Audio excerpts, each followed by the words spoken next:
اس نے ان لوگوں کو بتایا کہ میں نے ابھی ایک لڑکے کو دیکھا ہے، معبودوں کی قسم وہ تمہارے دین کے ماننے والوں کو قتل کرے گا، تمہارے بتوں کو توڑ دے گا اور وہ تم سب پر غالب آئے گا۔ یہ سن کر لوگ آپ کی تلاش میں ادھر ادھر دوڑے لیکن ناکام رہے۔ ایک اور واقعہ سیرت ابن حشام میں لکھا ہے کہ حبشہ کے عیسائیوں کی ایک جماعت نبی پاک صلی اللہ علیہ وسلم کے پاس سے گزری۔ اس وقت آپ صلی اللہ علیہ وسلم حلیمہ سعدیہ کے ساتھ تھے اور وہ آپ کو آپ کی والدہ کے حوالے کرنے جا رہی تھی۔ ان عیسائیوں نے آپ صلی اللہ علیہ وسلم کے مونڈوں کے درمیان مہر نبوت کو دیکھا۔ آپ صلی اللہ علیہ وسلم کی آنکھوں کی سرخی کو بھی دیکھا۔ انہوں نے حلیمہ سعدیہ سے پوچھا، اس بچے کی آنکھوں میں کوئی تکلیف ہے؟ انہوں نے جواب میں کہا، نہیں، کوئی تکلیف نہیں، یہ سرخی تو ان کی آنکھوں میں قدرتی ہے۔ ان عیسائیوں نے کہا، تب اس بچے کو ہمارے حوالے کر دو، ہم اسے اپنے ملک لے جائیں گے، یہ بچہ پیغمبر اور بڑی شان والا ہے، ہم اس کے بارے میں سب کچھ جانتے ہیں۔ حلیمہ سعدیہ یہ سنتے ہی وہاں سے جلدی سے دور چلی گئی، یہاں تک کہ آپ صلی اللہ علیہ وسلم کو آپ صلی اللہ علیہ وسلم کی والدہ کے پاس پہنچا دیا۔ اس واقعہ کے بعد حلیمہ سعدیہ اور آپ کے خامد نے فیصلہ کیا کہ اب بچے کو اپنے پاس نہیں رکھنا چاہیے۔ جب حضرت حلیمہ سعدیہ نے آپ صلی اللہ علیہ وسلم کو حضرت آمنہ کے حوالے کیا، اس وقت آپ صلی اللہ علیہ وسلم کی عمر 4 سال تھی۔ جب حلیمہ سعدیہ نے آپ صلی اللہ علیہ وسلم کو حضرت آمنہ کے حوالے کیا تو اس کے کچھ دنوں بعد حضرت آمنہ کا انتقال ہو گیا۔ والدہ کا سایہ بھی سر سے اٹھ گیا۔ حضرت آمنہ کی وفات مکہ اور مدینہ کے درمیان ابوا کے مقام پر ہوئی، آپ کو یہی دفن کیا گیا۔ وہ یہ تھا کہ آپ صلی اللہ علیہ وسلم کی والدہ آپ کو لے کر اپنے میکے مدینہ منورہ گئی تھی۔ آپ صلی اللہ علیہ وسلم کے ساتھ ام ایمن بھی تھی۔ ام ایمن کہتی ہے کہ ایک دن مدینہ کے 2 یہودی میرے پاس آئے اور بولے، ذرا محمد کو ہمارے سامنے لاؤ، ہم انہیں دیکھنا چاہتے ہیں۔ وہ آپ صلی اللہ علیہ وسلم کو ان کے سامنے لے آئی، انہوں نے اچھی طرح دیکھا اور پھر ایک نے اپنے ساتھی سے کہا کہ امت کا نبی ہے اور یہ شہر ان کی ہجرت گاہ ہے، یہاں زبردست جنگ ہوگی، قیدی پکڑے جائیں گے۔ آپ صلی اللہ علیہ وسلم کی والدہ کو یہودیوں کی اس بات کا پتہ چلا تو آپ ڈر گئی اور آپ صلی اللہ علیہ وسلم کو لے کر اسی وقت مکہ روانہ ہو گئی، مگر راستے میں ہی ابوا کے مقام پر وفات پا گئی۔ حضرت آمنہ کے انتقال کے 5 دن بعد ام ایمن آپ کو لے کر مکہ پہنچی۔ آپ کو عبد المطلب کے حوالے کیا۔ عبد المطلب کے لیے کعبہ کے سائے میں قلیم بچھایا جاتا تھا، وہ اس پر بیٹھا کرتے تھے۔ ان کا احترام اس قدر تھا کہ کوئی اور اس قلیم پر نہیں بیٹھتا تھا، چنانچہ ان کے بیٹے اور قریش کے سردار اس قالین کے چاروں طرف بیٹھتے تھے، لیکن رسول اللہ صلی اللہ علیہ وسلم وہاں تشریف لاتے تو سیدھے اس قالین پر جا بیٹھتے۔ اس وقت آپ ایک تندرست لڑکے تھے، آپ کی عمر 9 سال کے قریب ہو چلی تھی۔ آپ کے چچا ادب کی وجہ سے آپ کو قالین سے ہٹانا چاہتے تھے تو عبد المطلب کہتے تھے، میرے بیٹوں کو چھوڑ دو، اللہ کی قسم یہ بہت نرالی شان والا ہے۔ پھر وہ آپ کو محبت سے اس فرش پر بٹھاتے، آپ کی کمر پر شفقت سے ہاتھ پھیرتے، آپ کی باتیں سن سن کر حد درجہ خوش ہوتے رہتے تھے۔ ایک روز بنو مدلج کے کچھ لوگ حضرت عبد المطلب سے ملنے آئے۔ ان کے پاس اس وقت آپ صلی اللہ علیہ وسلم بھی تشریف فرما تھے۔ بنو مدلج کے لوگوں نے آپ کو دیکھا اور یہ لوگ قیافہ شناس تھے، آدمی کا چہرہ دیکھ کر اس کے مستقبل کے بارے میں اندازے لگایا کرتے تھے۔ انہوں نے عبد المطلب سے کہا، اس بچے کی حفاظت کریں، اس لیے کہ مقام ابراہیم پر جو حضرت ابراہیم علیہ السلام کے قدم کا نشان ہے، اس بچے کا پاؤں کا نشان بالکل اسی نشان سے ملتا جلتا ہے۔ اس قدر مشابہت ہم نے کسی اور کے پاؤں کے نشان میں نہیں دیکھی۔ ہمارا خیال ہے یہ بچہ نرالی شان کا مالک ہوگا، اس لیے آپ اس کی حفاظت کیا کریں۔ ایک روز حضرت عبد المطلب خانہ کعبہ میں حجر اسود کے پاس بیٹھے ہوئے تھے، ایسے میں ان کے پاس نجران کے عیسائی آ گئے۔ ان میں ایک پادری تھا۔ اس پادری نے عبد المطلب سے کہا تھا کہ ہماری کتابوں میں ایک ایسے نبی کی علامات ہیں جو اسماعیل کی اولاد میں ہونا باقی ہے، یہ شہر اس کی جائے پیدائش ہوگا اور اس کی یہ نشانیاں ہوں گی۔ ابھی یہ بات ہو رہی تھی کہ کوئی شخص آپ کو لے کر وہاں آپ پہنچا۔ پادری کی نظر جو ہی آپ پر پڑی وہ چونک اٹھا اور آپ کی آنکھوں، کمر اور پیروں کو دیکھ کر چلا اٹھا، وہ نبی تو یہی ہیں، یہ تمہارے کیا لگتے ہیں؟ عبد المطلب بولے، یہ میرے بیٹے ہیں۔ اس پر وہ پادری بولا، او تب تو یہ وہ نہیں، اس لیے کہ ہماری کتابوں میں لکھا ہے کہ اس کے والد کا انتقال اس کی پیدائش سے پہلے ہو جائے گا۔ یہ سن کر عبد المطلب بولے، یہ دراصل میرا پوتا ہے اور اس کے باپ کا انتقال اس وقت ہو گیا تھا جب یہ پیدا نہیں ہوا تھا۔ اس پر پادری بولا، ہاں یہی بات۔ عبد المطلب کی آپ سے محبت کا یہ عالم تھا کہ کھانا کھانے بیٹھتے تو کہتے، میرے بیٹے کو لے آؤ۔ آپ تشریف لاتے تو عبد المطلب آپ کو اپنے پاس بٹھاتے اور کھانا کھلاتے۔ عبد المطلب کی بیوی کا نام رقیہ بنت ابو سیفی تھا۔ وہ کہتی ہیں کہ قریش کئی سال سے سخت قحط سالی کا شکار تھے، بارشیں بالکل بند تھی، لوگ پریشان تھے۔ اسی زمانے میں نے خواب دیکھا، کوئی شخص خواب میں کہہ رہا تھا، اے قریش کے لوگوں، تم میں سے ایک نبی ظاہر ہونے والا ہے، اس کا ظہور کا وقت آ گیا ہے، اس کے ذریعے تمہیں زندگی ملے گی، خوب بارشیں ہوں گی، سرسبزی اور شادابی ہوگی۔ تم اپنے لوگوں میں سے ایک ایسا شخص تلاش کرو جو لمبے قد کا ہو، گورے رنگ کا ہو اور اس کی پلکیں گھنی ہوں، بھویں اور آبرو ملے ہوئے ہوں۔ وہ شخص اپنی تمام اولاد کے ساتھ نکلے اور تم میں سے ہر خاندان کا ایک آدمی نکلے، پھر سب جبل ابو قیس پر چڑھ جائیں۔ پھر وہ شخص جس کا حلیہ بتایا گیا ہے آگے بڑھے اور بارش کی دعا مانگے، اور تم سب آمین کہو تو بارش ہو جائے گی۔ صبح ہوئی تو رقیقہ نے اپنا یہ خواب قریش سے بیان کیا۔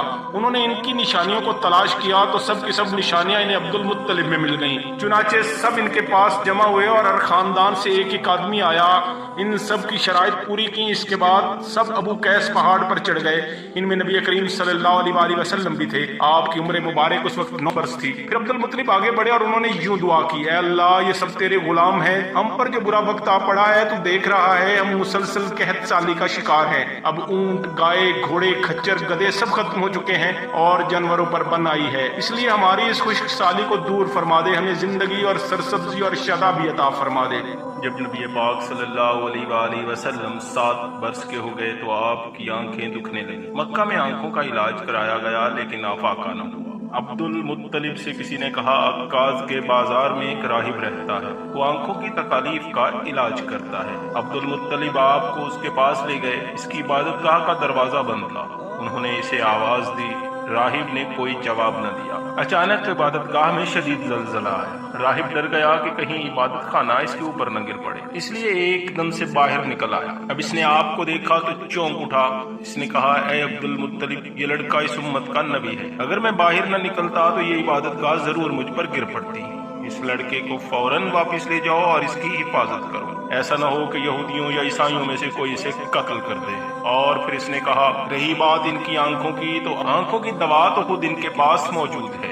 عبد المطلب یہ سن کر حیران ہوئے اور بولے، ان کی اپنے پاس؟ میں سمجھا نہیں۔ اس نے کہا، ان کا لعاب دہن ان کی آنکھوں میں لگائیں اور وہ ٹھیک ہو جائیں گی۔ انہوں نے ایسا ہی کیا اور آپ کی آنکھیں فوراً ٹھیک ہو گئی۔ پرانی آسمانی کتابوں میں آپ کی بہت سی نشانیاں لکھی ہوئی تھیں، اس کی تفصیل بہت دلچسپ ہے۔ یمن میں ایک قبیلہ حمیر تھا، وہاں ایک شخص سیف بن یزل تھا، وہ سیف حمیری کہلاتا تھا۔ اسی زمانے میں اس کے باپ اور دادا اس ملک پر حکومت کیا کرتے تھے، لیکن پھر حبشیوں نے یمن پر حملہ کیا اور اس پر قبضہ کر لیا۔ وہاں حبشیوں کی حکومت قائم ہو گئی۔ 70 سال تک یمن حبشیوں کے قبضے میں رہا۔ جب یہ سیف بڑا ہوا تو اس کے اندر اپنے باپ دادا کا ملک آزاد کرانے کی امنگ پیدا ہوئی۔ چنانچہ اس نے ایک فوج تیار کی، اس فوج کے ذریعے حبشیوں پر حملہ کیا اور انہیں یمن سے بھگا دیا۔ اس طرح وہ باپ دادا کا ملک آزاد کرانے میں کامیاب ہو گیا اور وہاں کا بادشاہ بن گیا۔ یہ یمن عرب کا علاقہ تھا۔ جب اس پر حبشیوں نے قبضہ کیا تو عربوں کو بہت افسوس ہوا۔ 70 سال بعد جب یمن کے لوگوں نے حبشیوں کو نکال باہر کیا تو عربوں کو بہت خوشی ہوئی۔ ان کی خوشی کی ایک وجہ تو یہ تھی کہ انہی حبشیوں نے ابراہ کے ساتھ مکہ پر چڑھائی کی تھی۔ چاروں طرف سے عربوں کے وفد سیف کو مبارکباد دینے آنے لگے۔ قریش کا ایک وفد بھی مبارکباد دینے کے لیے گیا۔ اس وفد کے سردار عبد المطلب تھے۔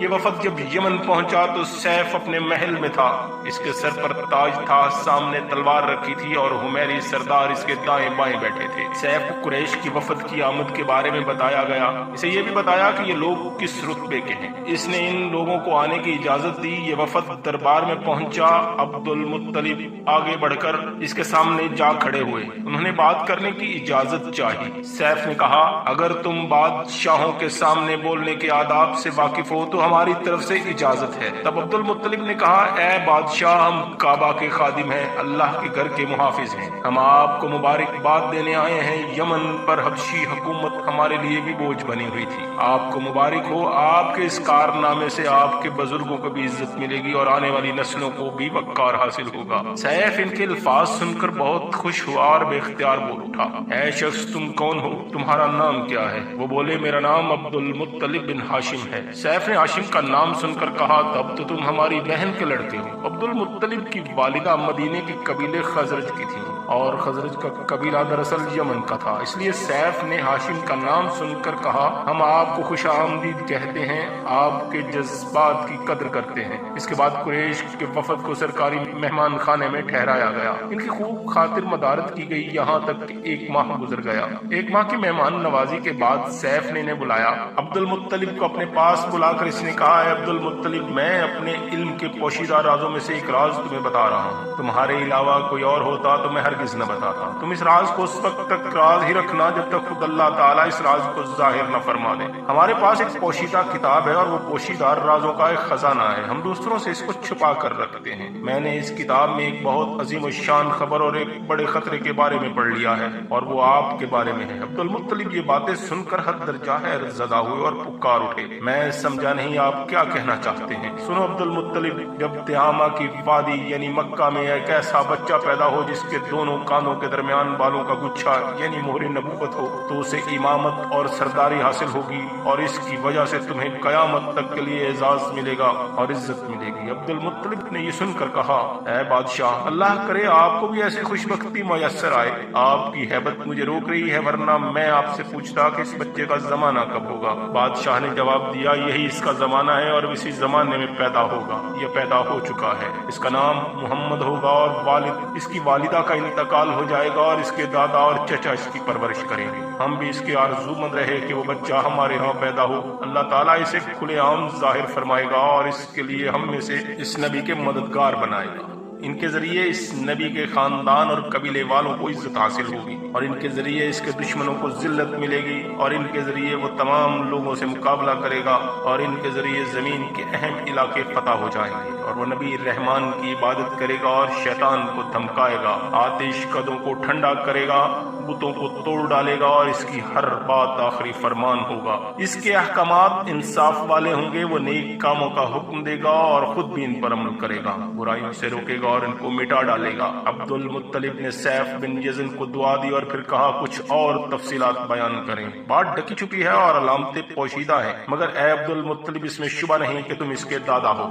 عبد المطلب یہ سن کر فوراً سجدے میں گر گئے، اور پھر سیف نے ان سے کہا اپنا سر اٹھاؤ، اپنی پیشانی اونچی کرو اور مجھے بتاؤ جو کچھ میں نے تم سے کہا، کیا تم نے ان میں سے کوئی علامت اپنے ہاں دیکھی؟ اس پر عبد المطلب نے کہا ہاں، میرا ایک بیٹا تھا، میں اسے بہت چاہتا تھا، میں نے ایک شریف اور معزز لڑکی آمنہ بنت وہب بن عبد مناف سے اس کی شادی کر دی، وہ میری قوم کے انتہائی باعزت خاندان سے تھی، اس سے میرے بیٹے کے ہاں ایک لڑکا پیدا ہوا، میں نے اس کا نام محمد رکھا، اس بچے کا ماں اور باپ دونوں فوت ہو چکے ہیں، اب میں اور اس کے چچا ابو طالب اس کی دیکھ بھال کرتے ہیں۔ اب سیف نے ان سے کہا میں نے تمہیں جو کچھ بتایا وہ واقعہ اسی طرح ہے، اب تم اپنے پوتے کی حفاظت کرو، اسے یہودیوں سے بچائے رکھو، اس لیے کہ وہ اس کے دشمن ہیں، اور یہ بات ہے کہ اللہ تعالیٰ ہرگز ان لوگوں کو ان پر قابو نہیں پانے دے گا، اور میں نے جو کچھ آپ کو بتایا ہے اس کا اپنے قبیلے والوں سے ذکر نہ کرنا، مجھے ڈر ہے کہ ان باتوں کی وجہ سے ان لوگوں میں حسد اور جلن نہ پیدا ہو جائے، یہ لوگ سوچ سکتے ہیں کہ یہ عزت اور بلندی آخر انہیں کیوں ملی، اور یہ لوگ ان کے راستے میں رکاوٹیں کھڑی کریں گے،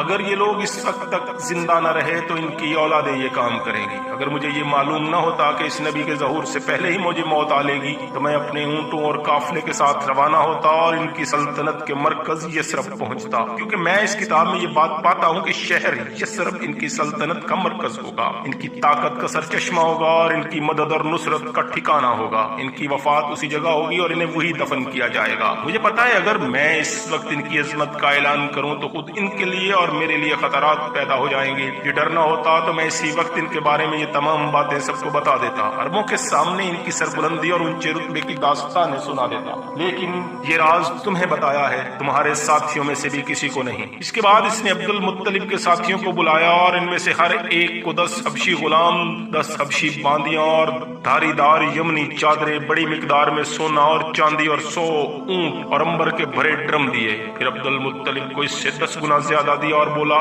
سال گزرنے پر میرے پاس ان کی خبر لے کر آنا اور ان کے حالات بتانا۔ سال گزرنے سے پہلے اس بادشاہ کا انتقال ہو گیا تھا۔ عبد المطلب اکثر اس بادشاہ کا ذکر کیا کرتے تھے، آپ کی عمر 8 سال کی ہوئی تو عبد المطلب کا بھی انتقال ہو گیا۔ مرنے سے پہلے انہوں نے نبی کریم صلی اللہ علیہ وآلہ وسلم کو اپنے بیٹے ابو طالب کے حوالے کیا، انہیں بھی آپ سے بے تحاشا محبت تھی، ان کے بھائی عباس اور زبیر بھی آپ کا بہت خیال رکھتے تھے، تو آپ کی نگرانی آپ کے چچا ابو طالب ہی کیا کرتے تھے۔ انہیں بھی نبی کریم صلی اللہ علیہ وآلہ وسلم سے بڑی محبت تھی۔ یہ مالی اعتبار سے کمزور تھے اور 2 وقت سارے گھرانے کو پیٹ بھر کھلا نہیں سکتے تھے، لیکن جب نبی کریم صلی اللہ علیہ وآلہ وسلم ان کے ساتھ کھانا کھاتے تو تھوڑا کھانا بھی ان کے لیے کافی ہو جاتا تھا، سب پیٹ بھر کر کھاتے تھے۔ دسترخوان پر بیٹھتے تو ابو طالب کہتے ابھی کھانا شروع نہ کرو، میرا بیٹا آ جائے تو پھر شروع کرنا۔ آپ کی برکت اس طرح ظاہر ہوتی کہ سب کے سب سیر ہو کر کھانا کھاتے تو بھی کھانا بچ جاتا تھا۔ ایک بار مکہ میں قحط پڑ گیا، بارش بالکل نہ ہوئی۔ یہ لوگ ایک دوسرے سے کہتے لات اور عزا سے بارش کی دعا کرو، کچھ کہتے تیسرے بڑے بت منات پر بھروسہ کرو، اور اسی دوران ایک بوڑھے نے کہا تم حق اور سچائی سے بھاگ رہے ہو، تم میں ابراہیم علیہ السلام اور اسماعیل علیہ السلام کی نشانی موجود ہے، تم انہیں چھوڑ کر غلط راستے پر کیوں جا رہے ہو؟ اس پر لوگوں نے کہا کیا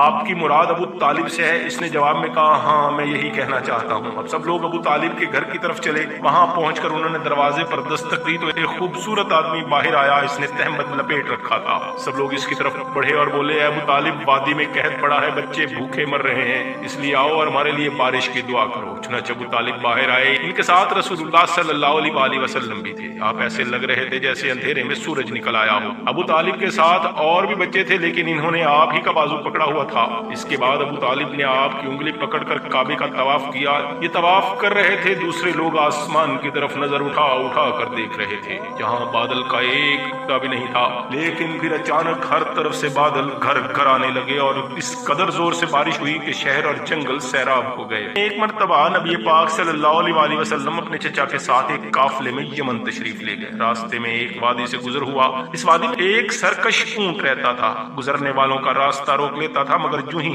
اس نے نبی کریم صلی اللہ علیہ وآلہ وسلم کو دیکھا تو فوراً بیٹھ گیا اور زمین سے اپنی چھاتی رگڑنے لگا۔ آپ اپنے اونٹ سے اتر کر اس پر سوار ہو گئے، وہ اونٹ آپ کو لے کر چلا اور وادی کے پار تک لے گیا۔ اس کے بعد آپ نے اس اونٹ کو چھوڑ دیا۔ یہ قافلہ جب سفر سے واپس لوٹا تو ایک ایسی وادی سے گزر ہوا جو طوفانی پانی سے بھری ہوئی تھی، پانی موجیں مار رہا تھا۔ یہ دیکھ کر آپ نے قافلے والوں سے فرمایا میرے پیچھے پیچھے آؤ۔ پھر آپ اطمینان سے وادی میں داخل ہو گئے، باقی لوگ بھی آپ کے پیچھے تھے۔ اللہ تعالیٰ نے اپنی قدرت سے پانی خشک کر دیا اور پورے قافلے کو لیے پار ہو گئے۔ قافلہ مکہ پہنچا تو لوگوں نے یہ حیران کن واقعات بیان کیے اور لوگ سن کر بول اٹھے اس لڑکے کی شان تو کچھ نرالی ہے۔ ابو طالب نے تجارت کی غرض سے شام جانے کا ارادہ ظاہر کیا تو نبی پاک صلی اللہ علیہ وآلہ وسلم نے بھی جانے کا شوق ظاہر فرمایا۔ اس وقت آپ کی عمر مبارک 9 سال تھی۔ آخر ابو طالب آپ کو ساتھ لے کر روانہ ہوئے، آپ کو اپنی اونٹنی پر بٹھایا اور راستے میں عیسائیوں کی ایک عبادت گاہ کے پاس ٹھہرے۔ خانقاہ کے راہب نے نبی کریم صلی اللہ علیہ وآلہ وسلم کو دیکھا تو چونک اٹھا۔ اس نے ابو طالب سے پوچھا یہ لڑکا کون ہے؟ انہوں نے جواب دیا یہ میرا بیٹا ہے۔ یہ سن کر راہب نے کہا یہ تمہارا بیٹا نہیں ہو سکتا۔ یہ سن کر ابو طالب بہت حیران ہوئے، بولے کیا مطلب؟ یہ کیوں میرا بیٹا نہیں ہو سکتا؟ اس نے کہا یہ ممکن ہی نہیں کہ لڑکے کا باپ زندہ ہو، یہ نبی ہے۔ مطلب یہ تھا کہ ان کی جو نشانیاں ہیں وہ دنیا کے آخری نبی کی ہیں، اور ان کی ایک علامت یہ ہے کہ وہ یتیم ہوں گے اور ان کے باپ کا انتقال اسی زمانہ میں ہو جائے گا جبکہ وہ بھی پیدا بھی نہیں ہوئے ہوں گے۔ اس لڑکے میں آنے والے نبی کی تمام علامات موجود ہیں۔ ان کی نشانی یہ ہے کہ بچپن میں ان کی والدہ کا بھی انتقال ہو جائے گا۔ اب ابو طالب نے اس راہب سے پوچھا نبی کیا ہوتا ہے؟ راہب نے کہا نبی وہ ہوتا ہے جس کے پاس آسمان سے خبریں آتی ہیں پھر وہ زمین والوں کو ان کی اطلاع دیتا ہے۔ تم یہودیوں سے اس لڑکے کی حفاظت کرنا۔ اس کے بعد ابو طالب وہاں سے روانہ ہو گئے۔ اس کے بعد یہ قافلہ روانہ ہو کر بصرہ پہنچا۔ یہاں بحیرہ نام کا ایک راہب اپنی خانقاہ میں رہتا تھا۔ اس کا اصل نام جرجیس تھا، بحیرہ اس کا لقب تھا۔ وہ بہت زبردست عالم تھا۔ حضرت عیسیٰ علیہ السلام کے زمانے میں اس خانقاہ کا راہب نسل در نسل یہ عالم فاضل خاندان ہی چلا آ رہا تھا۔ اس طرح اس زمانے میں ان کا سب سے بڑا عالم بحیرہ ہی تھا۔ قریش کے اکثر لوگ بحیرہ کے پاس سے گزرا کرتے تھے مگر اس نے کبھی بھی ان سے کوئی بات نہیں کی تھی، مگر اس بار اس نے قافلے میں آپ کو دیکھ لیا تو پورے قافلے کے لیے کھانا تیار کروایا۔ بحیرہ نے یہ منظر بھی دیکھا کہ نبی کریم صلی اللہ علیہ وآلہ وسلم پر ایک بدلی سایہ کیے ہوئے تھی۔ جب یہ قافلہ ایک درخت کے نیچے آ کر ٹھہرا تو بدلی کی طرف دیکھا، وہ اب اس درخت پر سایہ ڈال رہی تھی اور اس درخت کی شاخیں اس طرف جھک گئی تھیں جدھر نبی پاک صلی اللہ علیہ وآلہ وسلم